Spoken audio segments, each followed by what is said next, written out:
Hello everybody and welcome to the first episode of this brand new series and the first episode on this new channel as well.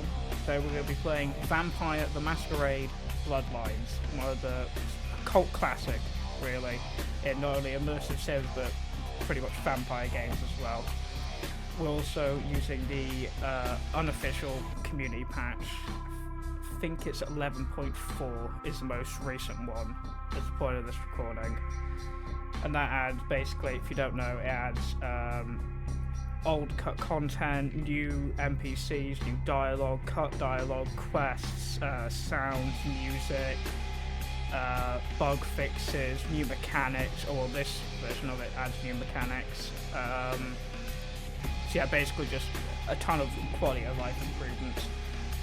But let's not waste any more time, let's get into the game.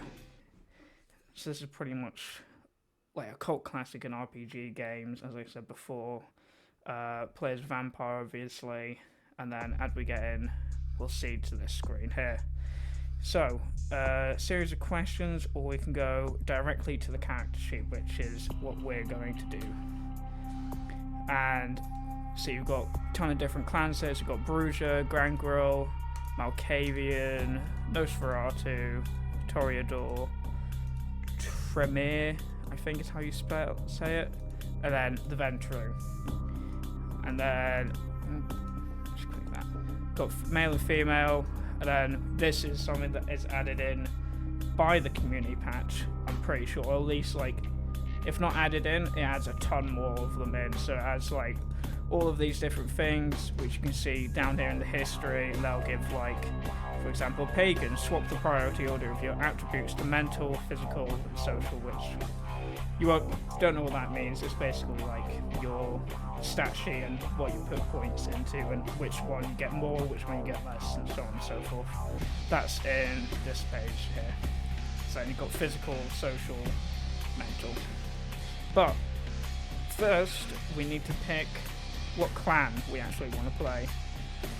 So, the Bruja are passionate idealists and rebels, more likely to fight for their rights than write protest songs. In life, most Bruja sought social change, and in Undeath, most clan members commonly seek the creation of a vampiric utopia.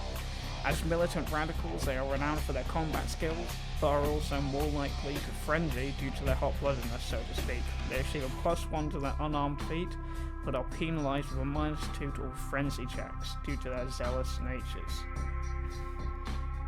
I'm right, I think frenzy checks are like, it's either like it's going to break the Masquerade, which is another thing which will be explained when we get into the game proper, or it's like you fail like a skill check or something like that. I can't remember exactly what it is necessarily.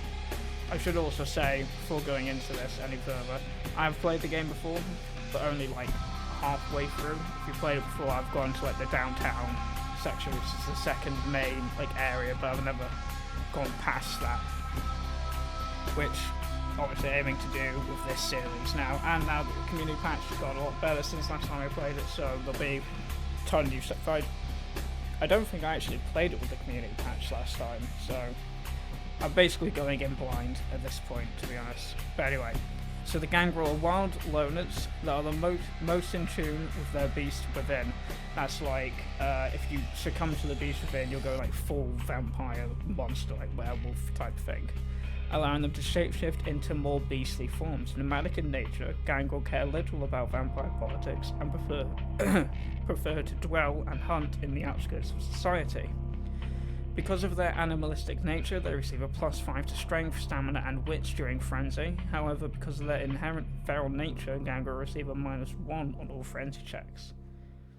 Oh, so it's like frenzy is like a buff state or something. Maybe it's a buff and then frenzy checks is when it ends. I don't know. Anyway, Malkavian. Malkavians are known as lunatics because of their ability to hear voices of insight and subject others to their insanity through their discipline, dementation. The world appears much different to the Malkavian than it does to the Sane clans, though the extent of Malkavian's madness depends on the individual.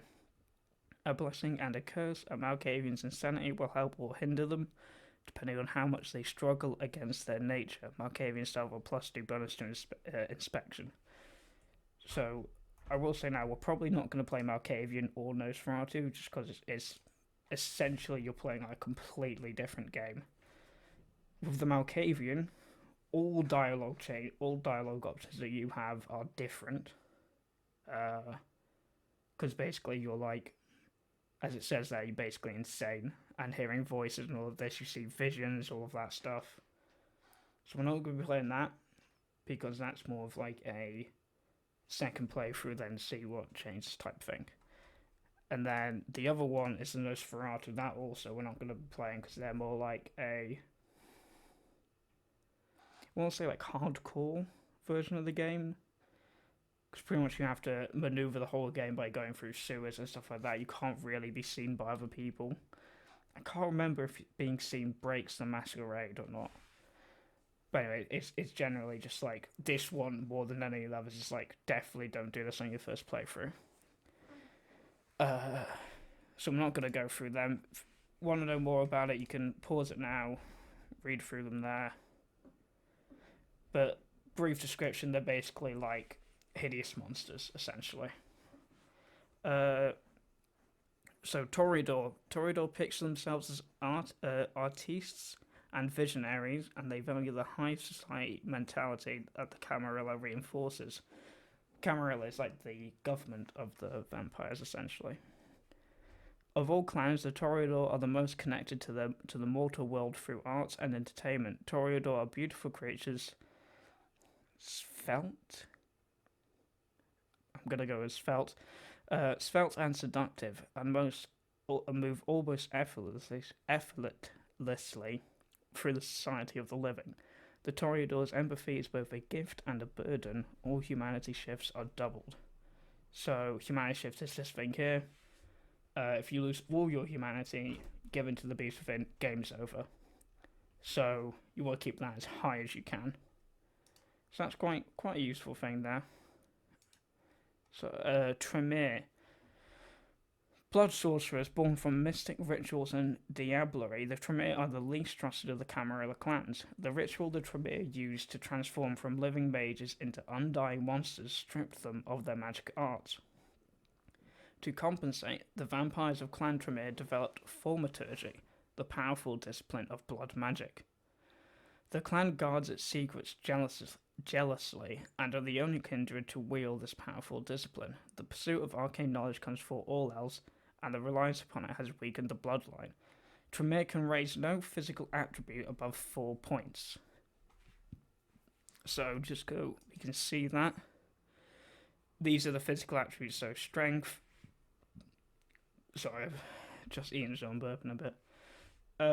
So that does, you can, basically if I hover over here, you can see which ones over here get affected by it, and they'll appear in yellow. So strength is unarmed combat and melee combat. Dexterity, which is quite a big one, to not be able to. Oh, I suppose if you put, can't really. Yeah, it doesn't really make much of a difference, unless it means I can't increase lockpicking and sneaking. But I think it just means these. So yeah, lockpicking and sneaking, and the stamina is bashing. What is bashing? Ability to shrug off damage from bullets and blunt melee weapons, stamina as well as clothing and body armor contribute to the bashing. Okay, so it's like damage reduction then. Alright, anyway. And then last but not least, the Ventru. Truly the upper echelons of society, the Ventru are seen as the honourable and virtuous leaders of the Camarilla.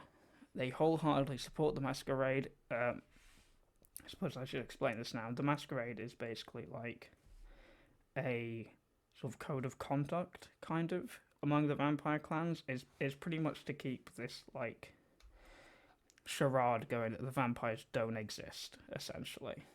And that's why it's called Masquerade to Donna Mask and all of that. So yeah, Masquerade is basically a set of rules. If you break it, then people are closer to knowing vampires exist. Wholeheartedly support the Masquerade, influence the mortal and undead wards to help them maintain the Masquerade as well as garner support for themselves. Clan Ventru is an exclusive and powerful gathering of immortals, and even the lowliest initiate of Clan Ventru can expect special treatment in kindred society. This regal bloodline, however, gains no nourishment from the lowborn and thin-blooded. So what that means is when you feed on people, you basically need to get like really high tier blood, which is always better to get high tier blood, but these guys won't get any benefit from lowborn or thin-blooded.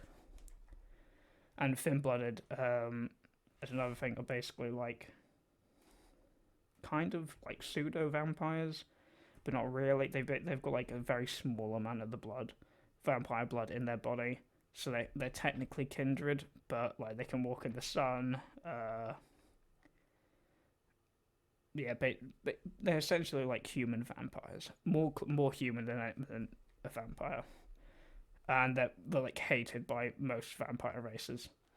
Ventru gain no blood from feeding on animals. Feeding on low-life humans, prostitutes, and the homeless can cause the Ventru to vomit. So yeah, there we go. So, we've got all of these choices. I also don't know why the music stopped, which is very weird, because it's fully stopped for some reason about halfway through.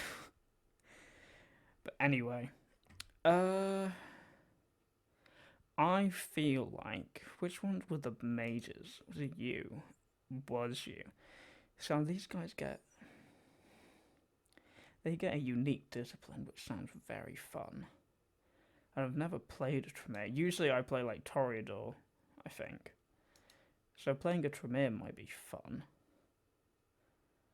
Yeah, because if there's no physical attribute above, yeah. So let's play one of these. So I'll just quickly go through all of the histories.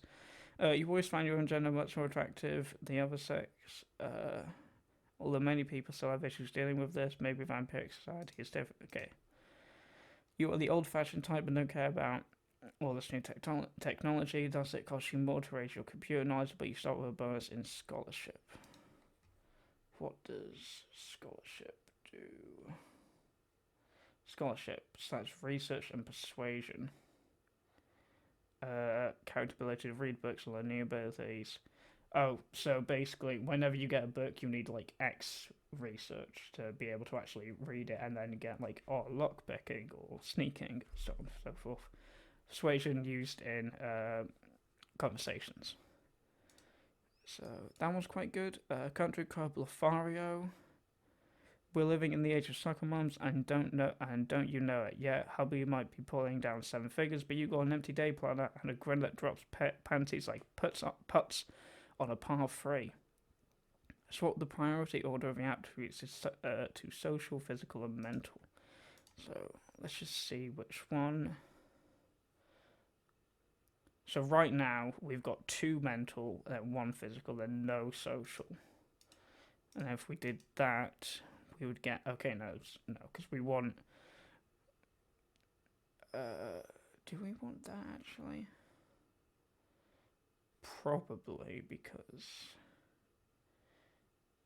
yeah, because we can get that stuff from like over here. All right. Yeah, so we're probably not going to be doing that one. Con artist. Only one thing counts in this life, and that is to get them to sign on the line that is dotted. Swap the priority order of your ability to skills, talents, and knowledges. So normally, get 2 talents, 1 skill, and 3 knowledges.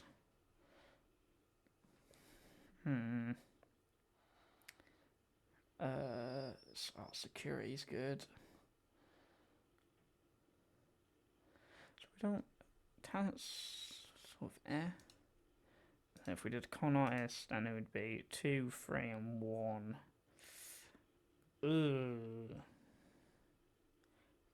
Don't know if I like that. Although, how can we? Oh, we can put them into wits. Alright, so maybe con artist. Just because we want hacking early on in the game.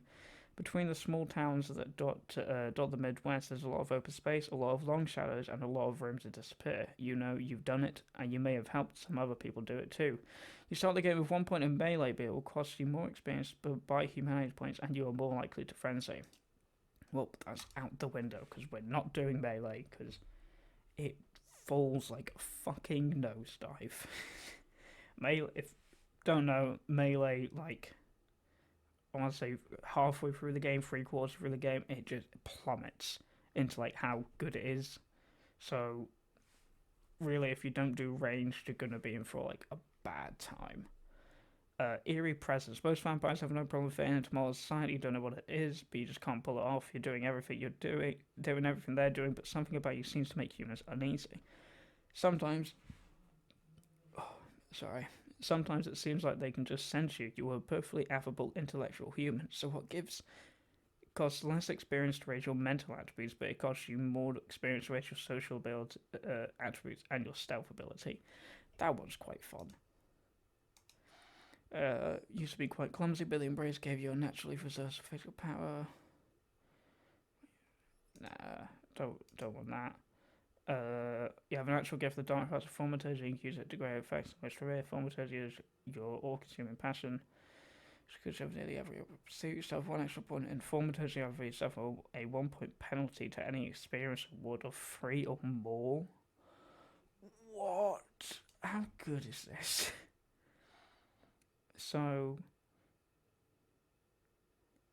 blood strike. 1 blood. A projectile will strike your victim. If the victim lives, the bloodshot will return with stolen blood from your victim. That's quite cool. 2 blood. Enemies near your character will become violently ill, vomiting blood, damaging to both normal and supernatural foes. Shield of blood envelops a Tremere, absorbing a portion of all damage inflicted. Blood shield will dissipate only after it has absorbed enough damage. Blood theft. The blood of the target will be drained and sent to you, then the victim dies. The target's blood is instantly heated to boiling, causing him to explode violently. Others nearby take blast damage from this. That sounds fucking sick. And then we've got target sinks into mesmerized hands. Brain wipe. All enemies think you've disappeared. Target fall asleep. Victim will desperately attack anyone who means you harm. Target any of the fatal episode may have a lesser effect. Okay. Feels the aura of living and undead. What is distance? Large distance.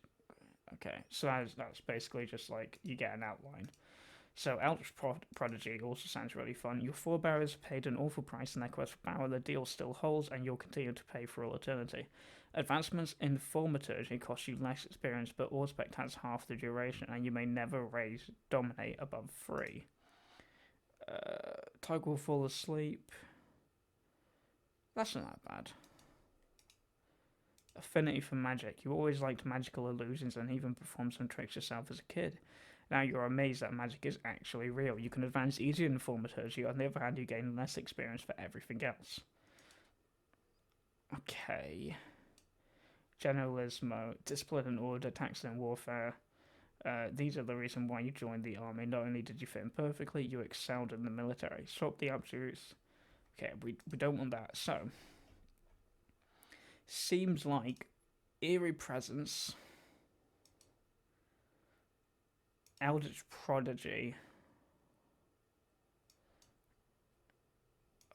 See that experience point sucks ass, man. Infernal. I think we're gonna go Infernal because that's it's a cool background, and the debuff isn't that bad, to be honest. Okay, so we want 1 point in dexterity. Charisma's at haggle. Haggle is just better prices, right? Yeah, okay. In that case, do we want to seduce people or do we want to persuade people? We want to seduce people.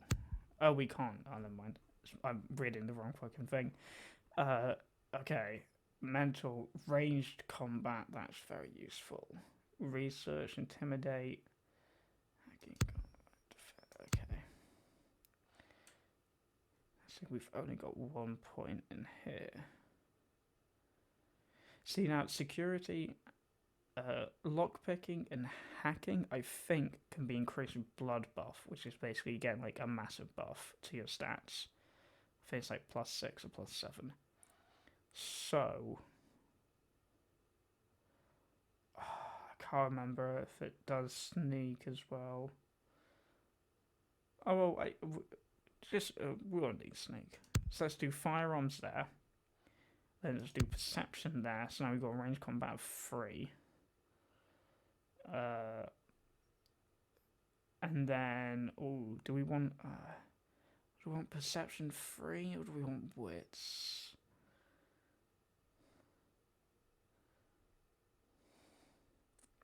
Let's get wits just in case I'm wrong, and then we've at least got 2 in hacking. Is combat defense just... Okay, yes, that's like dodging. Got it. Now we're gonna seduce people. Let's take 2 in subterfuge, and then investigation scholarship. We want 2 in, and then let's get 1 in hacking. Then disciplines. So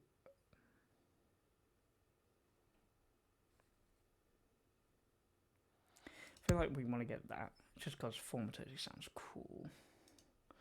And then let's give them a name. I'm going to use the name that I always use for like any game, which is Noom. Don't ask me why I came up with that name, I just did. But anyway, let's get into the game now.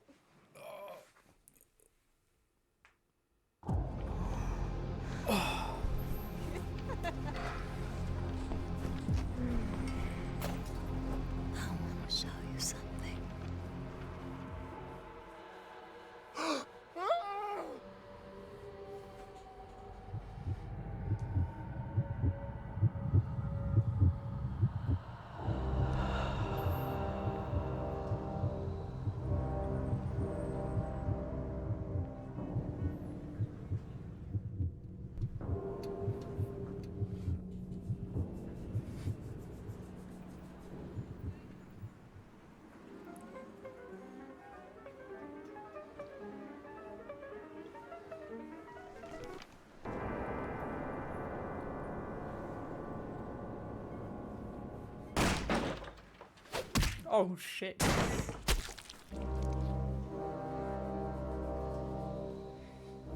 Good evening. She got fucking got. Oh my fellow kindred.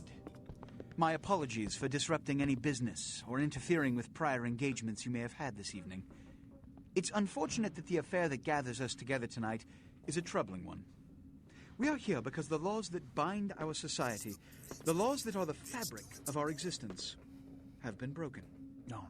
As Prince, I am within my rights to grant or deny the kindred of this city the privilege of siring.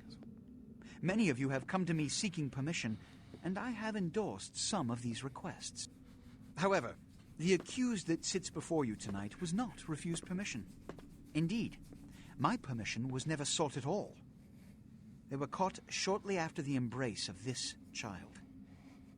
It pains me to announce the sentence, as up to tonight I considered the accused a loyal and upstanding member of our organization.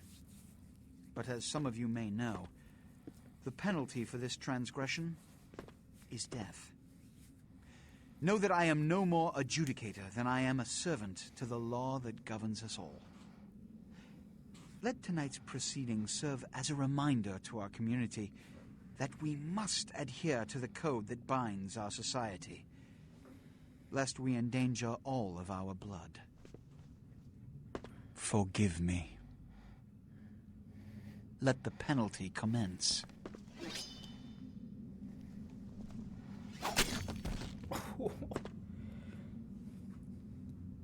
Which leads to the fate of the ill-begotten progeny. Without a sire, most childer are doomed to walk the earth never knowing their place, their responsibility, and most importantly, the laws they must obey. Therefore, I have decided that... This is bullshit!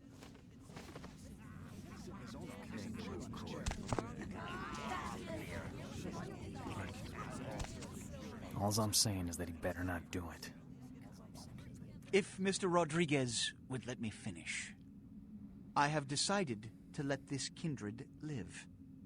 They shall be instructed in the ways of our kind and be granted the same rights. Let no one say I am unsympathetic to the plights and causes of this community. I thank you all for attending these proceedings, and I hope their significance is not lost. Good evening. Yeah, just side thing, there's quite a lot of tension in like the vampire world in when this game is set in the universe. If you want to learn more about, go check out the Vampire the Masquerade Bloodlines TTRPG book. Your sire, Everything spans tragic, from that. my apologies. But you see, there is a strict code of conduct that all of us must adhere to if we wish to survive. When anyone breaks these laws, they undermine the well-worn fabric of our centuries-old society. Understand my predicament. Allowing you to live makes me directly responsible for your subsequent behavior. So, what I'm offering is not generosity, but the opportunity to transcend the fate woven by your sire. This is your trial. You will be brought to Santa Monica. There you will meet an agent by the name of Mercurio. He will provide the details of your labor. I've shown you great clemency. Prove it was more than a wasted gesture, fledgling. Don't come back until you do. Good evening. And that's that.